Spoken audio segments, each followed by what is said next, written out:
అడుగు పెట్టనివ్వని పరిస్థితుల్లో వీళ్ళందరి జీవితాలు బాగుండాలి అని జాతిపిత మహాత్మా గాంధీ గారు ముందుకు తీసుకొచ్చింది. అలాగే జనసేనకి స్ఫూర్తి అయిన శ్రీ నారాయణ గురువు గారికి, అలాగే రాజ్యాంగ నిర్మాత శ్రీ బాబాసాహెబ్ అంబేద్కర్ గారికి హృదయపూర్వక నమస్కారాలు తెలియజేసుకుంటూ నేను స్పీచ్ని అంటే మా జనసేన అభిప్రాయం తెలియజేస్తాను. అధ్యక్ష,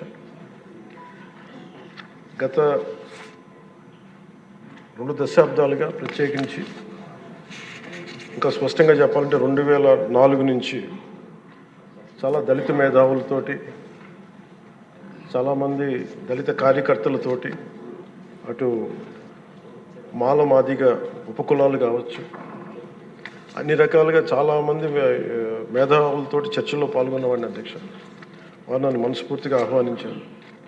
అలాగే బహుజన సిద్ధాంతం కానీ వీటి పట్ల ఆకర్షితులైన వాడిని. అందువల్ల నన్ను చాలాసార్లు ప్రత్యేకించి వర్గీకరణ గురించి అనేక పర్యాయాలు దీని గురించి మాట్లాడుతూ ఉండేవాళ్ళు. నాకు తెలిసిన అనేక మంది మేధావుల్లో ఒకరు చాలా కీలకమైన వ్యక్తి central university professor Shri Nimmaladinna Sudhakar గారు.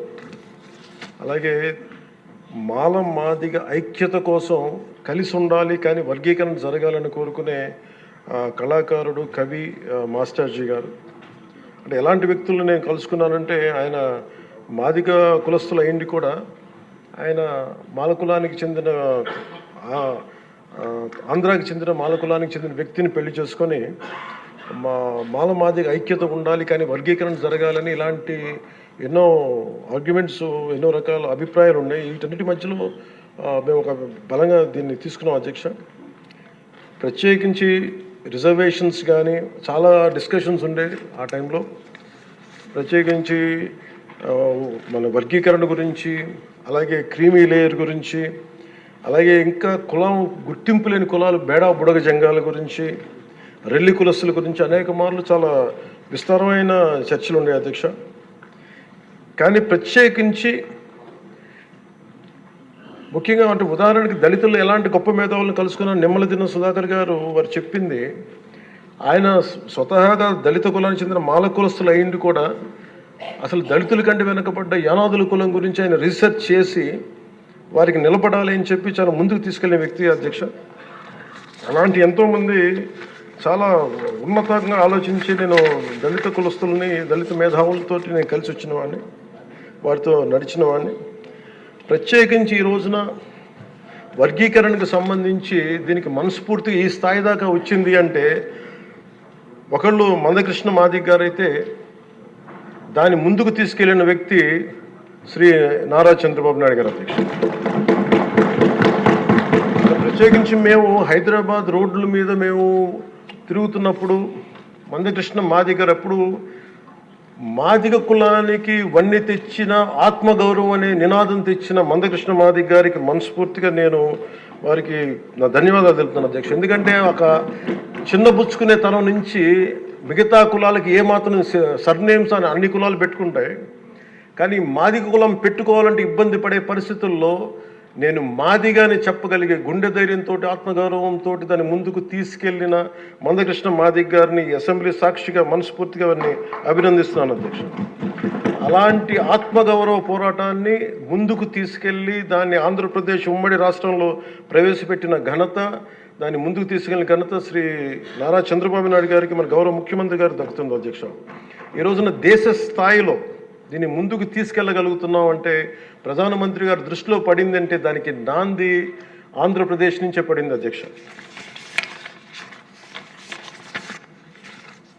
మేజర్గా మాకు అప్పుడు నేను ఇలా దళిత మేధావులతో అందరితో మాట్లాడుతున్నప్పుడు ఇది వర్గీకరణ మాల కులస్తులను తగ్గించి మాల కులస్తులకి అన్యాయం జరుగుద్దని చాలా 2 వర్గాల వారు కూర్చొని మాట్లాడుకునేవాళ్ళు. అధ్యక్ష, ఆ టైంలో నాకు వినిపించిన ఆర్గ్యుమెంట్స్ అధ్యక్ష, ఉదాహరణకి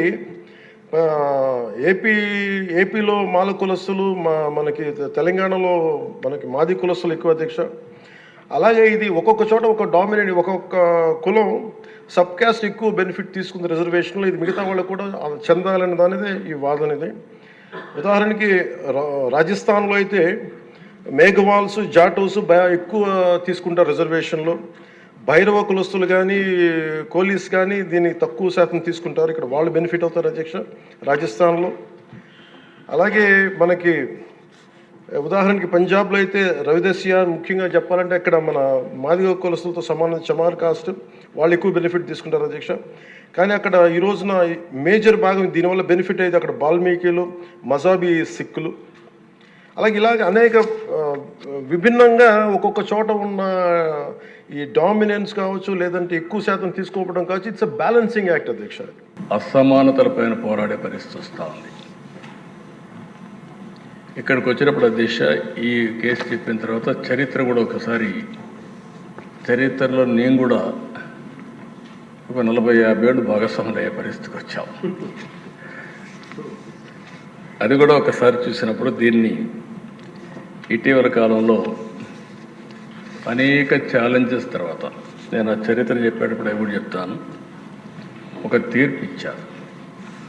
7 మంది జడ్జెస్ 6+1 తీర్పు ఇచ్చినప్పుడు చాలా స్పష్టంగా రాష్ట్ర ప్రభుత్వాలు ఏ వర్గమైనా సరే వెనకబడిందని భావిస్తే మీరు వర్గీకరణ చేసే అవకాశాలు ఉన్నాయని రాష్ట్రం కానీ కేంద్రం కానీ అందరికీ మీకు చేసే అవకాశం ఉందని చాలా స్పష్టంగా తీర్పు ఇచ్చారు. దానిపైన 1 మ్యాన్ కమిషన్ వేయడం, గ్రూప్ ఆఫ్ మినిస్టర్స్ని నియమించడం, వారందరూ ఆలోచించిన తర్వాత మొన్నే క్యాబినెట్లో కూడా ఒక నిర్ణయం చేశాం. ఈ నిర్ణయం చేసిన దాని వెనకాల దిశ ఎన్నికలప్పుడు కూడా ఎన్డీఏ కూటమి వర్గీకరణకు కట్టుబడి ఉందని చాలా స్పష్టంగా చెప్పాం. చెప్పిన మాట ఈరోజు నిలబెట్టుకోవడానికి ఆ మీటింగ్. అదే సమయంలో దిశ ఇక్కడ మనం ఒకసారి చూస్తే ఇంకా ఇప్పుడే మిత్రులు పవన్ కళ్యాణ్ గారు కానీ కొంతమంది మెంబర్లందరూ అడిగారు. ఒక విషయం చూసినప్పుడు బుడగజంగం అది ఎప్పటి నుంచో వాళ్ళ సమస్య అయితే చాలా విచిత్రంగా అటు ఇటు సమైక్య ఆంధ్రప్రదేశ్లో ఉన్నప్పుడు కొన్ని రోజులు వాళ్ళు ఎస్సీలో ఉండడం, తర్వాత ఇది రావడం అన్నీ జరిగాయి. నేను కూడా అది ఎక్స్ప్లెయిన్ చేసి ఒక తీర్మానం చేసి కేంద్రానికి పంపించి కేంద్రం ఆమోదిస్తే మళ్ళీ మనం ఎస్సీల్లో ఏ గ్రూప్లో చేర్చడానికి అవకాశం ఉంది, అది చేర్చడానికి అన్ని విధాలా ప్రయత్నం చేస్తాం. రెండోది అధ్యక్ష రిలీజ్ కానీ అదే మరి కొన్ని కులాలు కొన్ని జిల్లాల్లో ప్రధానంగా ఉన్నారు. ఈరోజు మాల సామాజిక వర్గం ఈస్ట్ వెస్ట్ గోదావరి జిల్లాల్లో ఎక్కువ ఉంటుంది. ఇంకా కొన్ని జిల్లాలు అదే మరి నెల్లూరు కానీ ఈ జిల్లాలో ఎక్కువగా ఉన్నారు. ఇంకొక పక్కన మాదిగ సామాజిక వర్గం రాయలసీమలో కడప, కర్నూలు, అనంతపూర్లు ఎక్కువగా ఉన్నారు. ఇప్పుడు మనం ఏదైతే సెన్సస్ ఒకసారి చూస్తే రెల్లి అంతా కూడా ఎక్కువగా విశాఖపట్నం, విజయనగరం ఆ ప్రాంతాల్లో ఎక్కువగా ఉన్నారు. అయితే ఈరోజు కమిషన్ వేసిన తర్వాత కమిషన్ ఇచ్చిన రిపోర్టు ఏదైతే 26 జిల్లాలు అయినాయి, ఈ 26 జిల్లాల్లో ఇది చేయాలంటే జనాభా లెక్కలు సరిగా లేవు కాబట్టి నేను రికమెండ్ చేయలేకపోతున్నాను. గవర్నమెంట్కి అధికారం ఉంది. 2026లో సెన్సస్ జరుగుతుంది. ఆ సెన్సస్లో వచ్చిన డేటా ఆధారంగా మీరు జిల్లా వారీగా కేటగరైజేషన్ చేసుకునే అవకాశం ఉందని చాలా స్పష్టంగా చెప్పారు. ఎన్నికల్లో కూడా మనం చెప్పింది జిల్లా వారీగా కేటగరైజేషన్ తీసుకొస్తామని చాలా స్పష్టంగా హామీ ఇచ్చాం. మళ్ళీ హామీ ఇస్తున్నా. ఈరోజు డిలే అవుతుందనే ఉద్దేశంతో ఈ కార్యక్రమాన్ని చేస్తూనే మళ్ళీ సెన్సస్ రిపోర్ట్ వచ్చిన తర్వాత జిల్లా వారీగా కేటగరైజేషన్ చేయడానికి ఈ ప్రభుత్వం కట్టుబడి దానివల్ల రిలీజ్ కూడా వచ్చే అవకాశం వస్తుంది. అధ్యక్ష ఈరోజు అన్ని పార్టీలు కూడా మాట్లాడినప్పుడు ఒక సోషల్ జస్టిస్, సామాజిక న్యాయానికి కట్టుబడి ఉన్నామని అందరం కూడా చెప్తున్నాం. అన్ని పార్టీలు ప్రయత్నాలు చేస్తున్నాయి, ఏ కొద్ది పార్టీలు తప్ప. అయితే ఈ ఇష్యూలో ఒకసారి ఆలోచిస్తే అధ్యక్ష, ఇప్పుడే పవన్ కళ్యాణ్ గారు చెప్పారు, ఆ రోజుట్లో కృష్ణా మాదిగలకు అన్యాయం జరిగింది, మాదిగ పేరు చెప్పడానికి కూడా చాలామంది ఇదవుతున్నారనే ఉద్దేశంతో మాదిగ దండోరా అని ఒక ఆర్గనైజేషన్ పెట్టి పెద్ద ఎత్తున ఉద్యమం చేశాడు.